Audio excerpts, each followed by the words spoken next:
Yes, good evening mga kawits.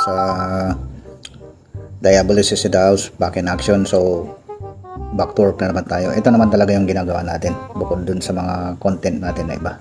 Ito talaga yung dati na. So, meron na isang motherboard na dinala dito yung customer kanina lang. Mga siguro around 2 to 3. Siguro mga 3 PM siguro. So, taga dito lang din. Malapit siya. So, yung problema ng unit niya, walang display sa monitor. So, chinek natin lahat. Yung okay naman yung mga mga components na wala naman doon wala naman doon suspicious na burn components tong maliliit na pyesa. Wala naman mga sira. So, syempre actual checking pa rin tayo habang nakasaksak siya. Actual voltage checking tayo. So, kalimitan kasi ginagawa itong mga tropa-waves pag sa mga technician talaga, kasi may mga voltage talaga na hinahanap dito. Kung wala yung isa, at least alam kaagad kung saan yung area ng sira niya.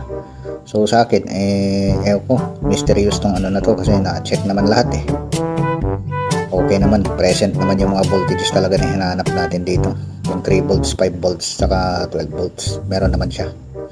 So, maselan kasi itong mga ganitong motherboard, mga tropa. So, mas maganda siguro tinapat ko na yung kesa tinapat ko na yung customer na mas maganda bumili na lang ng bagong motherboard. Yun. So, pang mid gaming na kasi ito